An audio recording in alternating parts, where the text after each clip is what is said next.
Hey, good morning, Coach. Just had a question for you about film study. And I know when this all started, it was finding film reels and loading them up onto projectors. Yeah. I'm just curious, now you've got everything you need at your fingertips. What's it been like as that process has kind of evolved over your coaching career? And, how much of a tool has it become for you? And how do you avoid getting caught in the weeds of all the details that you could probably explore?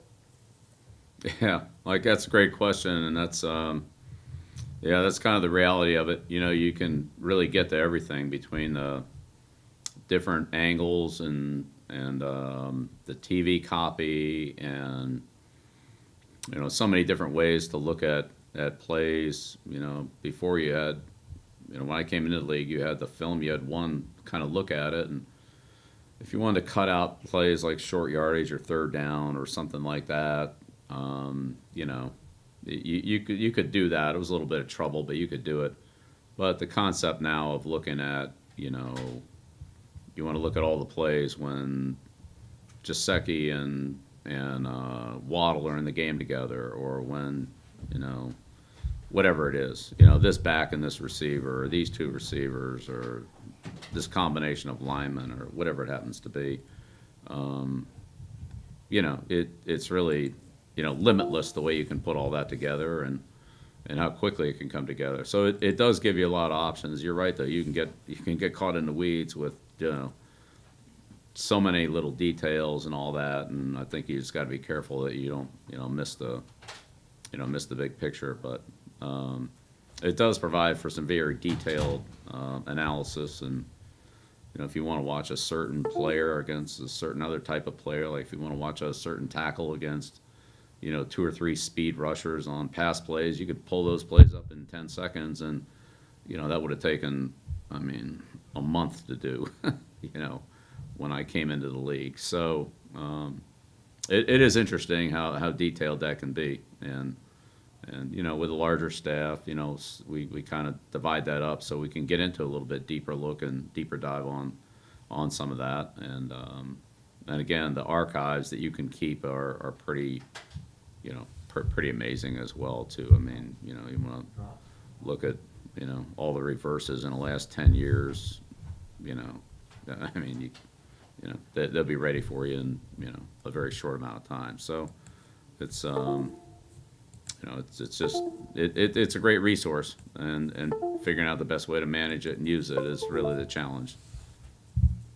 Thank Yeah, you. thanks. Great question. Yeah.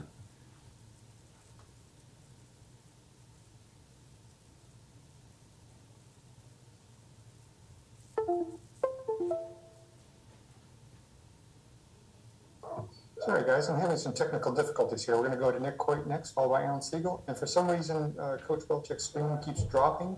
We are recording it. We will send it out to everyone. We'll keep trying to fix that. Go ahead, Nick. Thank you, Stacy, and thanks for working on the technical issues. Good morning, Bill. Thank you for doing this as always. Yeah, sure, Nick. I just wanted to start first lighthearted. Some of the players said yesterday that you gave the snow speech to them, and I was wondering, how does Bill Belichick keep himself accountable in terms of getting to work on time on a snow day? Yeah, like everybody else, you just got to leave enough time, and um, try to take the right steps and do the right thing. Cool, It's like thanks. tried to come in early this morning, and it was like took a half hour to go like 4 miles on Route 3. So you never know, but yeah, it's always an interesting, always interesting traveling in the snow. But it's part of New England, so you might as well just embrace it. I got to go shovel out in a second here, Yeah, too, so I feel your pain. I'll have fun. And secondly, I wanted to ask, just as we're getting to the end of the regular season here, you've coached a heck of a lot of teams, Bill. This team in particular, is there a certain trait or traits that stand out about this group that's allowed them to get to the spot that they're in now, chance to get to 11 wins, and obviously with a playoff berth in tow? Yeah, well, the team has a good work ethic, and they've been competitive. We've unfortunately started a lot of games slowly. Some we started well, others we started slowly. We've fallen behind, and And then, for the most part, we put ourselves in position to be competitive and have a chance to win at the end of the game. So that's a good thing. It's a bad thing to start, as slowly as we have at times. But I'd say, from a competitive standpoint, we've answered the bell, in every round, and it hasn't always been good, but it's always been, I'd say, competitive. And same thing with the coaching. We've had our moments where we feel good about the coaching, and there's been moments where it's hard to feel good about it. But through it all, keep persevering, keep grinding, keep getting better. We have improved a lot. We're a much better team than we were at other points in the season. Even though I thought we had a good training camp, but we didn't perform very well in the early part of the season in any area. So, but a lot of that's improved, and so I think we're in a competitive position. We'll see what happens here going forward. Hopefully, we can play our best football in the coming weeks. Thank you, Bill. Yeah, you're welcome. Thank you. Thanks, Dick. Next question, Alan Siegel, followed by Chris Ryan. Morning, Bill. Hey, Alan.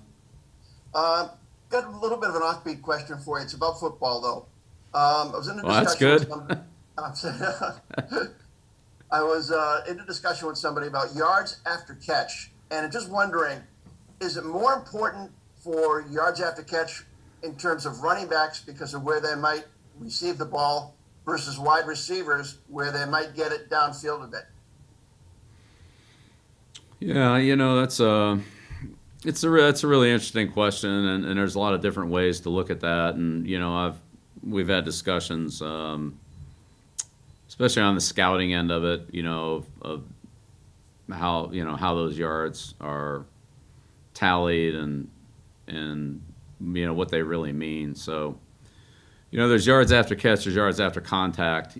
So I'd say yards after contact puts a little more ability on the runner, to gain yards on his own, right? Whereas yards after catch, you could be wide open and run for another 25 yards, and doesn't really have anything to do with your running ability. It's just an open field situation that you just are able to capitalize on. Now, there's some players that can gain yards because they're just faster than everybody else. A guy like Tyreek Hill or somebody like that it's not contact. He's just fast, and there is no contact. He just runs away from him. So, the bottom line is, whether you run the ball or throw the ball, I'd say for the most part, there's whatever the play is blocked for or whatever the play is thrown for, there's a certain, gain that you have there. And then the ability of that player, whoever it is, to take whatever the play is blocked for, whatever the pass is thrown for, and then add on to it is really the value of that player. And that's really a value added thing. So, a guy that can take a 5-yard pass and turn it into, 12 yards, that's 7 yards that really belong to him, that if you or I had caught it, it would have been a 5-yard gain, but this player was able to, make more out of it, whether it's his size, his quickness, his running ability, his speed, whatever it happens to be. And the same thing with running backs. If, you block the play and the runner gains 4 yards, and then that's where the contact comes, and he's able to, turn it into an 8-yard gain. Then that's those 4 yards are really his. So, which one's more important? How do you, is it speed? Is it power? Is it quickness? It's some combination of all those, and the more yards that a player can add on his own, then the more value he has when the ball is in his hands. Now, that is only half the question, too, because the other half of it is, especially in a passing game, like you got to get the ball to him. So he's got to get open. He's got to be a good route runner. He's got to catch the ball. So, guy that can't get open and drops the ball, there's not many yards after the catch unless you can hand it to him or, get it to him in a way that you kind of work around those other, let's call them, deficiencies. So it's a really interesting question. There's a lot of different ways to look at it, and backs are involved in the passing game. Have more opportunities for that. The backs that are just basically runners, they have to get their yards running the ball, and some of that's a function of how much space there is for them to work with, on running plays. And you could take all the great backs and run them on plays where there's no hole and there's nowhere to run. I mean, they're not going to make any yards either. So it's it's an interesting question, and I'd say there's no real simple answer to it other than just trying to put some type of a value on what you feel like the player's ability is to create yards on his own, and that's however they do it. It's it's a great attribute. Interesting. Thanks, Bill. Yeah, you're welcome, Al. Next question, Chris Ryan, followed by Zach Cox. Morning, Bill. How are you? Good, Chris. How's it going? Awesome. I was talking to Brian Flores the other day, and I asked him what the most underrated aspect of your coaching ability is. He said consistency, and he also said consistency in regard to messaging. And obviously you've become famous for on to Cincinnati and on to Seattle and so forth in your external messaging. But I'm curious as to what you think is most important about consistent messaging to your team, and maybe where that came from for you. So it became significant that there is that consistency on structure and discipline and messaging. Well, yeah, that's a good question. I mean, I try to keep things concise, but I mean, look, you have to get into details to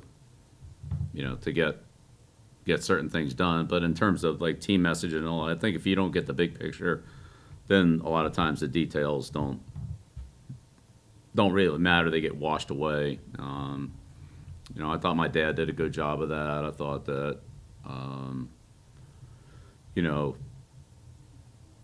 Coach Harden and Coach Welsh did a good job of that at Navy, when I, observed them.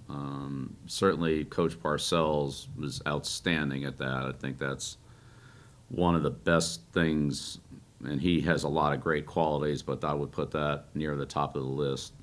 Bill could really identify in very simple terms, what needed to be done, whatever the situation was, whether it was team building, a practice, a play, a technique, whatever it was. He could identify it in a very simple way. And if you did that, you were going to be all right. And if you talk about 10 other things and you didn't do the one thing he was talking about right, you probably aren't going to have much. So I'd say Bill probably is as good as anybody that I've coached with at that, and I learned a lot from him on that, and tried to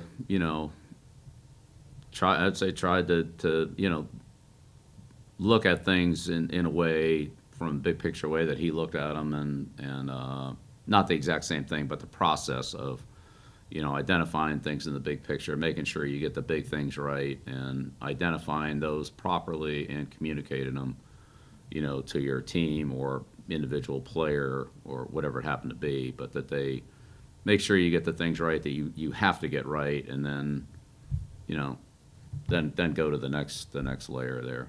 So I'd probably put Bill at the top, Bill and my dad at the top of the list. Thanks, appreciate it. Yep, you're welcome.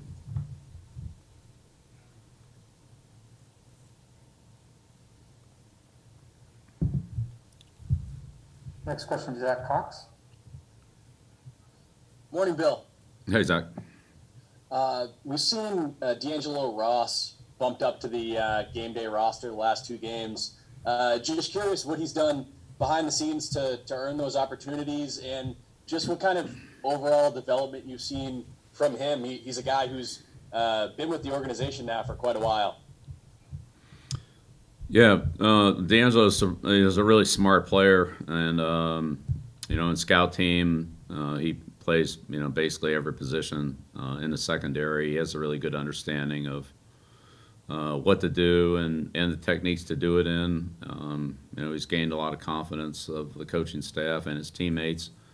Based on his work ethic, his consistency, and dependability on a daily basis. And a lot of times we'll get into a situation maybe where a player can't practice or only practices for part of the day, and we need somebody to take some reps, but you don't want to move everybody around. You go from corner to nickel, you go from safety to corner, you just put one guy in and everybody else stays the same. And then when that player, returns, then everybody stays in the same spot. So he does a good job of that. And again, I said, a really smart player. So game plan adjustments and things like that, even though he might not be active for the game, he knows them, he can execute them, and really stepped in and did a great job for us in the Buffalo game in a red area when JC was out for a few plays. He just came in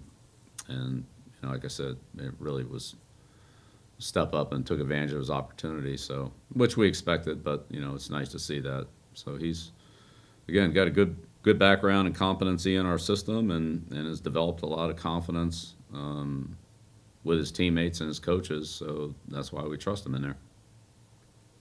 Great, thank you. Yep, you're welcome.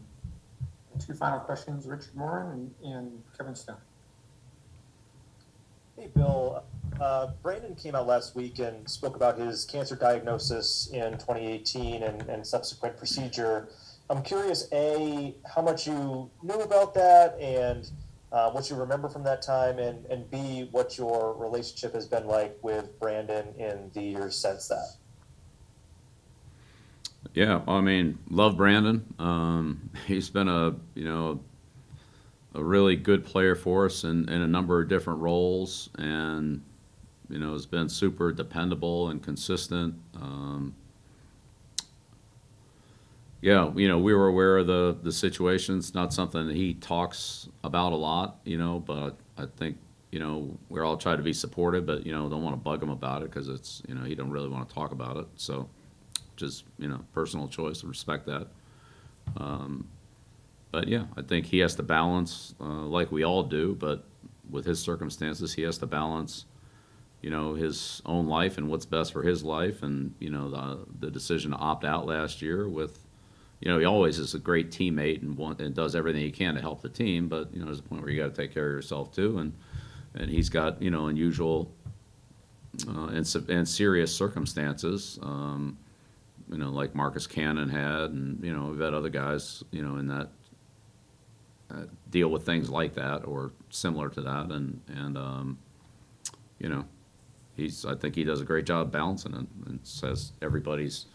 I mean, he's one of the most respected players on the team for not only what he's done on the field, but how he carries himself off the field and his upbeat personality and energy that he brings to the team. Thanks, Bill. Yeah, you're welcome. Question, Kevin Stone. Hey, Coach. How you doing today? Good, Kevin. How's it going? Good, thank you. So I actually want to ask you about Hunter Long, Miami's third tight end. He's kind of the forgotten guy in that room, but he's a local guy, went to BC, grew up in New Hampshire. I'm just curious how much you may have followed him, last year in the draft process, or if you've seen anything on film and what little action he's had this year where he might be an impact player. Yeah, well, he's getting more and more. Opportunity here recently. So yeah, we have noticed him. Didn't saw a little bit of him in preseason, but wasn't a big factor in the game. But I think he's starting to factor a little more in their offense. They've used him. They've used him more and given him. I'd say there's a little more variety in what he's doing. So he's obviously gained the trust of Coach Godsey and the offensive staff. George coached the tight ends when he was here, so I know George has a real good appreciation and understanding for that position, and I'm sure that they like the future of him based on the way that he's he's got a couple pretty good players in front of him. With Smythe and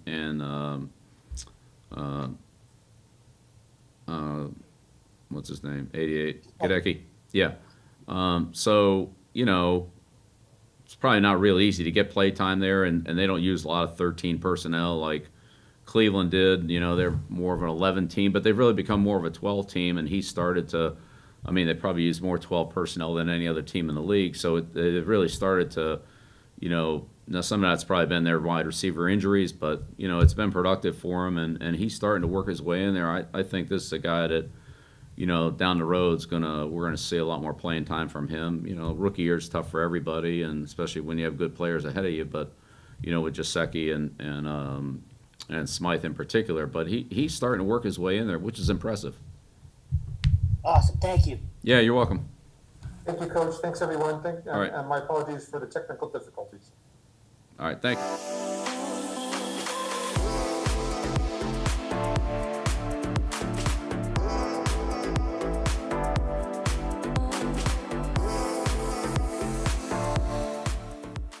When did Bud Light Seltzer start making lemonade? Probably when 2020 handed us all those lemons.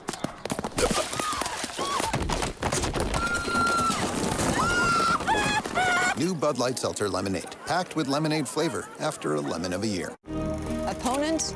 I've gone up against thousands. And there's an opponent we're all up against, COVID-19. But there's a way to beat it. Get vaccinated. So when it's your turn, roll up your sleeves. And let's get to the finish line together.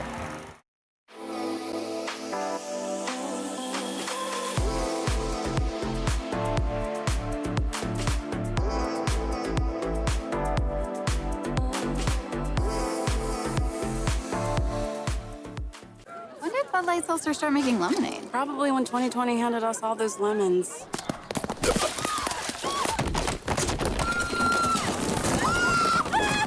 New Bud Light Seltzer Lemonade, packed with lemonade flavor after a lemon of a year. Opponents?